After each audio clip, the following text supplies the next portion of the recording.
Espace Ifedon à Porto Novo, il n'y a pas mieux pour accueillir vos réceptions de baptême, communion, mariage, anniversaire et même de décès. Sa salle de fête, son bar et restaurant sont à votre bourse. Et pour des séjours agréables dans la capitale, Espace Ifedon vous offre des chambres climatisées et des guest house.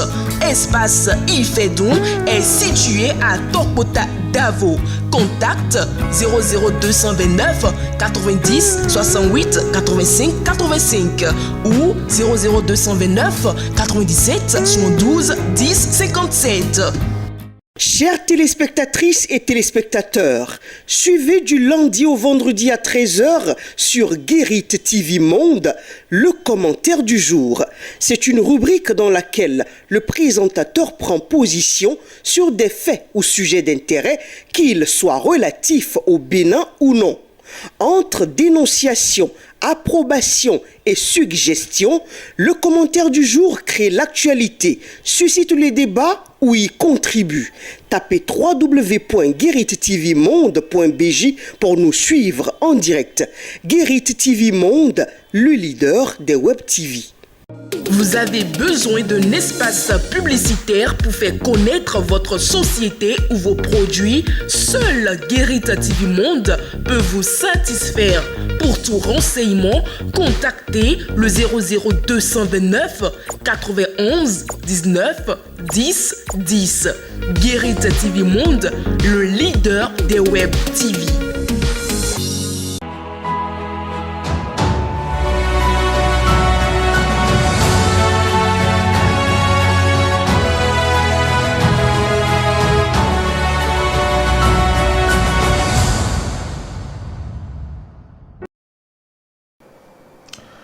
Notre Père qui es aux cieux, que ton nom soit sanctifié, que ton règne vienne. Cette prière commune à toutes les religions d'obédience chrétienne, catholiques, protestants, orthodoxes, etc. Le Pater Noster, pour reprendre l'expression latine désignant cette prière au cœur de ce numéro de l'émission, En dehors de moi, qui suis-je? Vous vous demandez sans doute pourquoi on parle du Notre Père sur cette émission. Il suffit de suivre jusqu'au bout pour comprendre. Cela dit, mesdames, messieurs, bonsoir et merci de votre fidélité à Guérit TV Monde, le leader des Web TV. Espace Ifedon à Porto Novo, il n'y a pas mieux pour accueillir vos réceptions de baptême, communion, mariage, anniversaire et même de décès. Sa salle de fête, son bar et restaurant sont à votre bourse. Et pour des séjours agréables dans la capitale, Espace Ifedon vous offre des chambres climatisées et des guest house. Espace Ifedon est situé à Tokota Davo. Contact 00229 90 68 85 85 ou 00229 97 72 10 57. Coucou, c'est Edgar Doglo, bonsoir. Bonsoir, monsieur Charles. Une fois encore, nous sommes là sur cette émission, En dehors de moi, qui suis-je? Merci de votre disponibilité. On rend grâce à la vie. Ce soir, nous parlons du Pater Noster, oui, le Notre Père, cette prière qui est si tant célèbre dans les milieux chrétiens. D'entrée de jeu, dites-nous, pourquoi s'intéresser au Notre Père alors que ce n'est pas la seule prière chrétienne? Merci. Donc, c'est vrai que c'est une prière très très frisée, d'accord, très très frisée, qui est le symbole même de la chrétienté, d'accord. Surtout dans le milieu catholique, le milieu protestant et puis le milieu orthodoxe. Parce que les évangéliques, le Pater Noster, ils le récitent très peu là-bas, d'accord. Et il faut comprendre d'abord que la prière, le Notre Père, existait bien avant l'époque de Jésus. Ah bon? Oui. Vous apprenez quelque chose de nouveau, puisque tout ce qu'on sait, les apôtres ont demandé au maître, apprends-nous à prier. Il a dit, si vous voulez prier... Non, on ne va pas trop rentrer on ne va pas remonter dans le temps. À l'origine. À l'origine, mais il faut comprendre, puisqu'il y a beaucoup de traités actuellement dessus, beaucoup d'émissions, beaucoup de vidéos qui se font sur YouTube, etc. Tout cela pour dévoiler les vérités. Donc aujourd'hui, on le savait déjà. Pour les initiés, pour les chercheurs, ils savaient déjà que la prière, le Notre Père, était en fait, existait depuis avant même l'époque, avant même le commencement de la chrétienté, c'est-à-dire dans les temples égyptiens, dans les temples de mystère, de connaissances égyptiennes. D'accord. Donc la prière, le Notre Père, en fait, c'est un traité psychologique. C'est-à-dire, loin d'être une prière machinale qu'on doit réciter, et parce qu'on nous a dit de réciter, ou bien parce que, bon, ça a été très mal compris, et venant des évangiles, etc., tout ça là. Donc, c'est un traité psychologique qui, en fait, a un condensé de connaissances liées au développement personnel. Vous voyez un peu ce que c'est en train de dire. Et si possible, on ira même jusqu'au développement ancestral. Pourquoi? Parce que voilà, elle est à interpréter, à prendre sur plusieurs strates. C'est-à-dire il y a plusieurs strates. Voilà, ça concerne aussi le mystique, le spirituel, etc. Tout ça là. Et aussi, c'est aussi une prière de motivation, de compréhension, qui permet de comprendre en réalité et en dehors de ce que je suis, et qui suis-je après. Ok. Voilà. Oui, le Notre Père, une prière, un traité psychologique. Dites-nous concrètement en quoi est-ce que le Notre Père constitue un traité psychologique. Voilà, il faut comprendre. Déjà, la prière commence par le Notre Père. Ça interpelle. Vous voyez un peu, ça interpelle. Ça veut dire que tous, autant que nous sommes en tant qu'êtres humains, nous avons un seul Père. C'est pour ça, Jésus étant un maître, d'accord, un maître. Je vais prendre ça comme ça d'abord. Bon, ça va. Il ne faut pas que certaines personnes soient frustrées quand je parle de maître. Parce que c'est d'abord, après tout, c'est un enseignant spirituel. Un maître, on sait que dans la Bible, on l'appelle rabbi. On l'appelle rabbi, voilà. Qui veut dire maître. Je ne dis ça pas ne devrait pas gêner. Autre que ça. Ouais. D'accord, donc, le Notre Père qui est aux cieux, ça veut dire que quoi? Ça veut dire que, en tant qu'être humain, en tant qu'émanation de la divinité, nous sommes sortis d'une seule source, d'une même source. Et cette source, Jésus l'a dit, en fait, les précurseurs de cette prière, en fait, ceux qui ont mis en place ce traité psychologique, ont compris que nous sommes sortis tous d'une même source. Et l'être humain comprenant ça, si tout le monde pouvait comprendre que nous n'avons qu'un seul Père, je pense que beaucoup de mots seront réglés. Donc, il commence la prière en disant « Notre Père qui est aux cieux ». Ça veut dire que quoi? Ça veut dire que la prière commence par révéler la vraie nature du divin et la nature et notre nature en nous en tant que émanation de lui. Lui, les cieux représentant le tout, d'accord? Le tout, puisque les cieux, quand on parle du ciel, c'est peut-être truc là, ce qu'on nous voyons, l'illusion que nous voyons, etc. Tout ça là. Mais là, on a parlé des cieux. D'accord? Des cieux. Donc, je ne vais pas entrer tout de suite dans l'aspect psychologique, voilà. Non, on va rester ici tout de suite, voilà. Là, peut-être dans d'autres numéros, on aura le temps de rentrer, d'aller plus en profondeur. Donc, et les cieux qui représentent le macrosome, d'accord? L'univers tout entier. D'accord? Donc, tout de suite, la divinité, il y a le macrosome qui représente le macrosome et en même temps le microsome. Notre Père qui est aux cieux. D'accord? Ça veut dire qu'il y a le macrosome, il y a le microsome. Mais le microsome est l'émanation, c'est-à-dire c'est l'image, la projection directe du macrosome. C'est-à-dire le microsome étant la projection directe du macrosome. Voilà, donc notre Père qui est aux cieux. Donc comprenons ça, ça veut dire que quoi? Toi et moi, lui et l'autre, tous autant sur cette terre, étant émanation de la divinité, nous venons tous d'une même source. D'accord? Ok. Donc la prière continue et dit, notre Père qui est aux cieux, que ton nom soit sanctifié. C'est la deuxième phrase. Oui. Donc la deuxième phrase, c'est pas que le nom de Dieu est souillé. D'accord? On a tendance à penser que le nom de Dieu est souillé ou bien le nom de la divinité est souillé. Mais il faut remarquer que le mot sanctifié, d'accord? Dans le mot sanctifié, il y a le mot sanctification. Il y a aussi un autre anagramme qui sort de ce mot qu'on appelle, qui est le mot sainteté, saint. Et de ce mot-là aussi provient encore, en fait, et dérive, il y a un autre mot qui ressort, qu'on appelle santé. Vous voyez un peu, donc c'est tous des anagrammes, c'est des mots de la même famille. Le chant lexical, c'est le même chant lexical. Donc ça veut dire que quoi? Notre Père qui est aux cieux, que ton nom soit sanctifié. Pas que nous sanctifions le nom de Dieu. C'est-à-dire, nous faisons, ayant conscience, ayant compris que nous sommes tous sortis d'une même source, et que cette source est le pur esprit, la santé, la source de tout, en fait, la source de toute prospérité, de la santé parfaite, de l'immortalité, en fait, de tous les principes derrière lesquels nous courons, c'est-à-dire dont on est à la quête, en priant, en tout là. En fait, de cette source-là, si nous nous reconnectons à cette source-là et que nous rétablissons l'équilibre entre le divin, c'est-à-dire le macrosome, le Père, d'accord, et nous en tant que fils, d'accord. Si cette filiation-là, nous retrouvons cette filiation-là, ça veut dire que quoi? Nous allons jouir d'une santé parfaite, c'est-à-dire nous allons vivre les réalités du pur esprit. Vous voyez un peu ce que c'est en train de dire. Donc, notre Père qui est aux cieux, que ton nom soit sanctifié, que ton règne vienne. Oui. C'est-à-dire, ayant compris, d'accord, que nous sommes une émanation.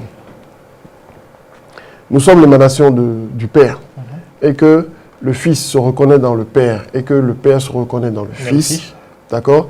C'est pas que le règne va venir. Non, le règne commence à s'établir. Le règne est là. C'est-à-dire, nous faisons l'expression, c'est-à-dire, nous exprimons, nous devenons l'expression de ce règne-là. Ça veut dire que tout est parfait dans notre existence. Ça veut dire, nous vivons la vie que nous voulons. D'accord? Nous nous reconnaissons en tant qu'être, en tant qu'entité. D'accord? Et tout, nous baignons dans c'est-à-dire, tout va pour le mieux. Tout va bien. Voilà. Que ton règne vienne. Oui, là nous sommes en train de décortiquer la prière, nous sommes en train d'aller dans le fond de tout ce qu'il y a comme phrase liée à cette prière. Là, vous allez tout à l'heure parler de stratification. Est-ce à dire que quand on prend la prière du Notre Père, il y a plusieurs niveaux, il y a plusieurs... oui, j'avais oublié de dire quelque chose un peu plus tôt, parce que c'est tellement doux le thème. Quand c'est dit aborder ce thème-là, franchement, c'est une extase, d'accord?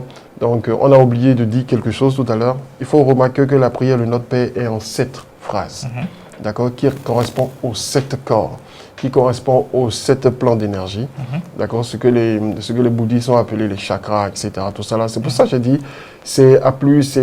le niveau de compréhension dépend du niveau de conscience de celui qui aborde cette prière-là. C'est-à-dire, plus il avance, plus il évolue, plus il commence à se fondre, c'est-à-dire à s'enliser dans cette connaissance, c'est-à-dire dans cette extase-là. Parce que vous voyez un peu ce que ça entraîne. Donc, et ce n'est pas seulement une prière qu'il faut réciter machinalement, comme je l'ai dit, mais c'est qu'il faut aller à la compréhension de ce qu'on récite, en fait, de ce qu'on dit. Ok. Voilà. Cette phrase, sept corps, tout ça. 7 cieux. Oui, nous avons commencé, on a déjà parlé de la première phrase, la deuxième phrase, la troisième. Que ton règne vienne, mais que ta volonté soit faite sur la terre, comme au ciel. Voilà. La volonté, c'est la force, et la force qui nous propulse, c'est-à-dire c'est la force qui met tout en mouvement. D'accord? Et cette volonté-là, remarquons que par rapport à des projets, par rapport à des défis dans la vie, sans volonté, on ne peut rien accomplir. En fait, que la volonté quand on dit que la volonté du Père soit faite sur la terre, comme au ciel, ça veut dire que quoi? Il y a, comme Jésus l'a dit, il a dit, tout ce que vous liez sur terre est lié au ciel. Ça veut dire que quoi? Ça veut dire, ayant compris les 3 premières phrases, je crois, les 3 premières phrases, il va s'établir cette synergie extraordinaire. C'est-à-dire, le macrosome va se refléter dans le microsome et le microsome va se refléter dans le macrosome. Un peu comme Jésus l'a dit, le Père se reconnaît dans le Fils et le Fils se reconnaît dans le Père. En fait, ça dépend. Si on doit prendre ces mots-là de façon terre à terre, c'est ça qui va créer, ça crée des embrouilles au niveau des courants religieux. Parce que les gens, c'est-à-dire se disent, mais comment Dieu peut avoir un fils, etc. Tout ça là. D'accord? Dieu n'a pas un seul fils. Il a des fils. D'accord? Et tout être humain, nous sommes des émanations de lui. Il est le seul Père. D'accord? Nous sommes des fils de Dieu. Bon, comprendront ceux qui voulont comprendre. Et puis, bon, sceptiques, ceux qui vont rester dans le niveau de conscience, etc. Tout ça là. D'accord? Donc, la volonté. La volonté, c'est quoi? Tout est parfait. Tout va pour le mieux. D'accord? Tout l'équilibre est établi. Donc, c'est ça qui se reflète par la volonté. C'est dit quoi? C'est dit, en réalité, je ne fais plus d'efforts, je ne fais que m'abandonner au courant, d'accord? Au flux et au reflux de l'énergie divine en moi. Je ne fais aucune obstruction. D'accord? Tout circule comme il le faut et tout s'établit en son temps. Voilà. Je ne fais plus là, c'est comme si je dois entrer dans le fond de ce que je suis en train de dire, c'est comme si je vis un état de magie.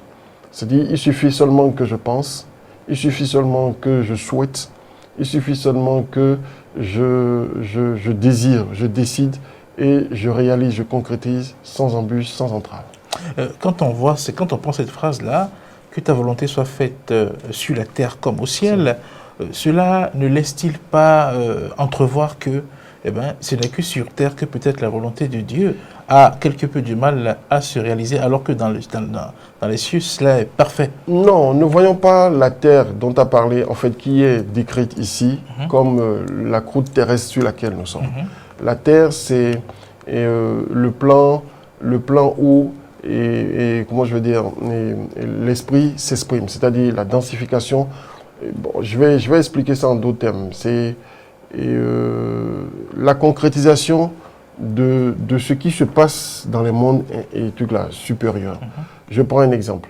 La voiture, la maison, avant d'être concrétisée, avant de la voir physiquement, elle a été pensée avec toutes ses formes dans le monde interne. D'accord? Et la matérialisation, en fait, et la terre ici, c'est toute notre vie. D'accord? Toute notre vie, surtout la vie matérielle. D'accord? C'est ça, en fait, la terre. C'est-à-dire le royaume dont on parle. Et tu vois un peu ce que c'est en train. Le royaume dont on parle, c'est ça, la concrétisation, la matérialisation de ce qui se passe dans le monde interne. Voilà. Oui, nous allons passer cette fois-ci à... Et c'est réciproque. Parce que quand je regarde un miroir, d'accord, et je regarde un miroir, mon reflet ne peut pas changer. C'est exactement ce que je suis qui se reflétera dans le miroir. C'est exactement la même chose et vice-versa. La phrase qui suit, c'est « Donne-nous aujourd'hui notre pain de ce jour ». Dieu est conscient qu'on doit manger. Voilà, donne-nous aujourd'hui notre pain de ce jour. Oui. Le pain. Le pain physique, c'est quoi? Non, le pain physique, c'est... le pain physique, c'est pas de la nourriture physique. En fait, c'est vrai que le pain physique, c'est pas que Dieu va nous... C'est pas une obligation pour lui que chaque jour on ira vers lui pour dire « Papa, donne-moi l'argent du matin, etc. etc. » C'est pas ça. D'accord? C'est pas ça. C'est quoi alors? Déjà que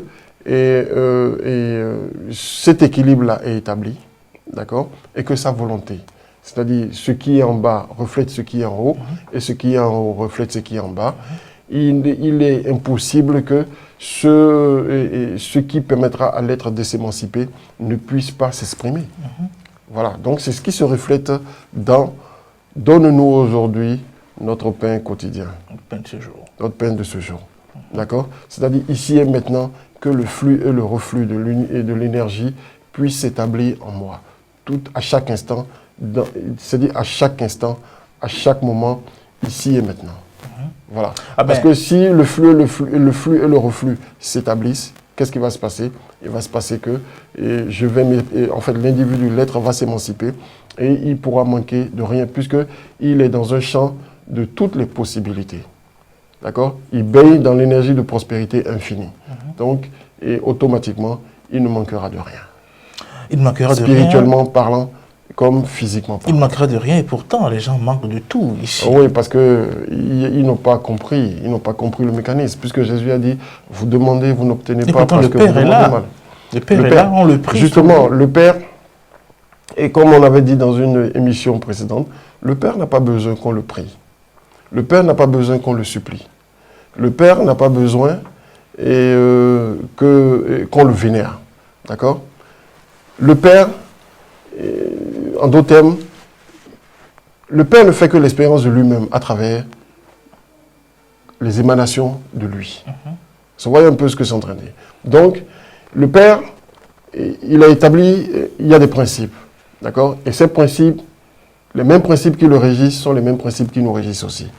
Si l'être, de par son individualité, puisqu'il y a le libre arbitre, chaque être a la possibilité, la capacité de choisir, de faire ses expériences, d'expérimenter ici, ça, ici.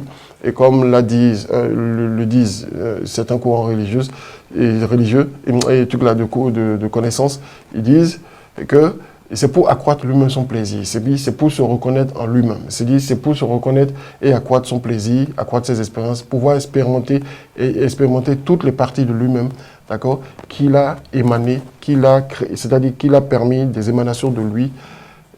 Tu vois un peu ce que c'est en train de dire. Donc voilà. Donc c'est ça en réalité. Donc pourquoi prier? Comment prier l'être?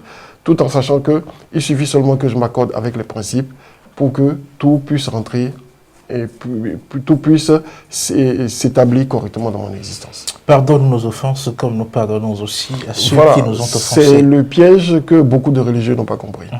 Voilà, parce que regarde toutes les grâces, tout le travail spirituel qui a été fait par l'être pendant qu'il est en train de méditer sur cette prière-là, etc. Tout ça là. Donc, arrivé à ce stade-là, il doit pouvoir, c'est le piège en fait de la prière. Ça veut dire que quoi? Le bonheur, c'est le bonheur de l'être. Quand je prends l'être et lambda, et dans la conscience, et voilà, la conscience moyenne ou bien la conscience basse, d'accord? C'est le piège de la prière. Pardonne-nous nos offenses comme nous pardonnons à ceux qui nous ont offensés. Ceci fait appel à la loi du karma. Ça veut dire que quoi? Ça veut dire que, premièrement, je dois reconnaître, d'accord, que nous sommes tous sortis d'une même source. Et étant sortis de cette même source-là, ça veut dire que quoi? Ce que je fais à l'autre, je me le fais à moi-même. Puisque nous sommes sur le même courant. D'accord? Nous sommes sur le même courant. Nous sommes soumis au même point d'application. Ça veut dire que quoi? Quelle que soit la force que je vais développer ou bien le mouvement que je vais développer, la réaction aussi viendra c'est-à-dire vers ce point d'application. D'accord? Et qu'est-ce qui va se passer? En réalité, je ne fais pas du mal à l'autre. D'accord? Je me fais du mal à moi-même. D'accord? Je me fais du mal à moi-même. Tout ce que je fais à l'autre, je me le fais à moi. D'accord? Et avant que je ne développe ça, il faut comprendre que l'être doit se pardonner à lui-même. Parce que sans se pardonner à soi-même, ça veut dire quoi? Ça veut dire reconnaître ce qu'on est, accepter la réalité qu'on est en tant que cette réalité.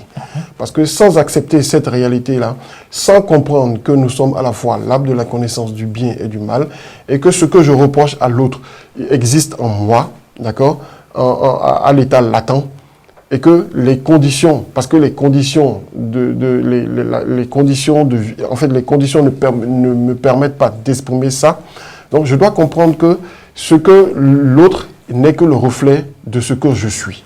Et que si son énergie, il n'y avait pas d'acquaintance, d'harmonisation avec, s'il n'y avait pas un répondant dans mon énergie, il n'allait pas faire partie de mon champ.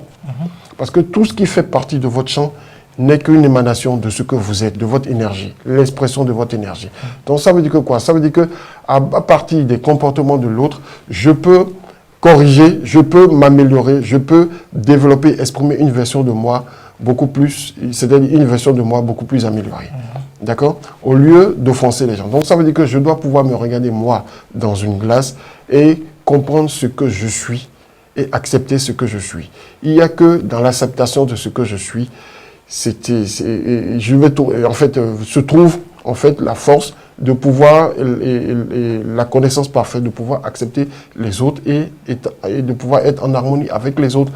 D'accord? Donc, c'est pas nous n'offensons pas la divinité.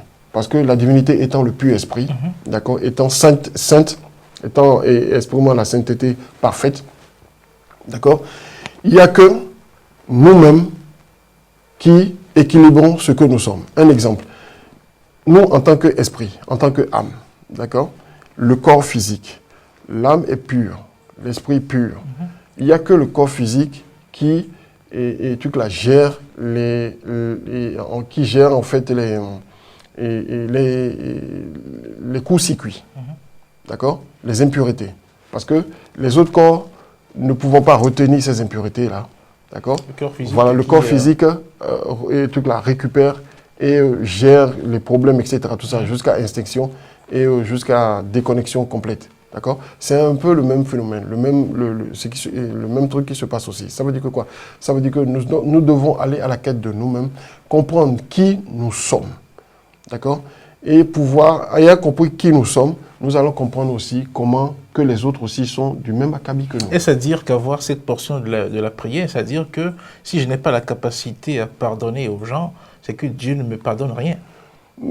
Parce qu'il a dit, mais écoute, c'est que, voilà, si je prends Dieu entre griffes, oui. D'accord, si je prends Dieu entre griffes, je vais me pardonner à moi-même, pardonner aux autres avant d'obtenir le pardon de Dieu. Ok. Voilà. La dernière phrase, et ne nous laisse pas entrer en tentation, mais délivre-nous du mal. Et écoute, Dieu ne tente personne. Nous sommes tentés par nos propres convoitises, nous sommes tentés par nos propres pensées, nous sommes tentés par les démons que nous-mêmes nous gérons. D'accord? Donc, ce n'est pas Dieu qui tente quelqu'un. D'accord? Si tu es cupide de nature, ta cupidité va t'amener à faire ce qu'il à exprimer cette cupidité. Si c'est le sexe qui est omnibulé par le sexe, d'accord, l'expression du sexe négatif, c'est la même chose, la prostitution, etc., tout ça, le gain facile. Donc, ce n'est pas Dieu qui pousse à ça. C'est-à-dire, c'est nous-mêmes qui choisissons de faire cette expérience-là. D'accord? Donc, la seule chose que nous pouvons demander, la seule chose que nous pouvons faire, c'est d'abord comprendre, accepter que on a des défauts psychologiques, travailler sur ces défauts psychologiques, et ayant la maîtrise de ces défauts psychologiques, nous pouvons éviter les tentations. Ok. Voilà. Oui, le Notre Père, nous avons décrypté, je dois dire, même si ce n'est pas de fond en comble, nous avons décrypté avec le temps qui nous est imparti les 7 phrases qui comportent cette prière-là. Rapidement, un mot de conclusion. Oui, en fait, ce n'est pas seulement le Notre Père, il y a d'autres prières.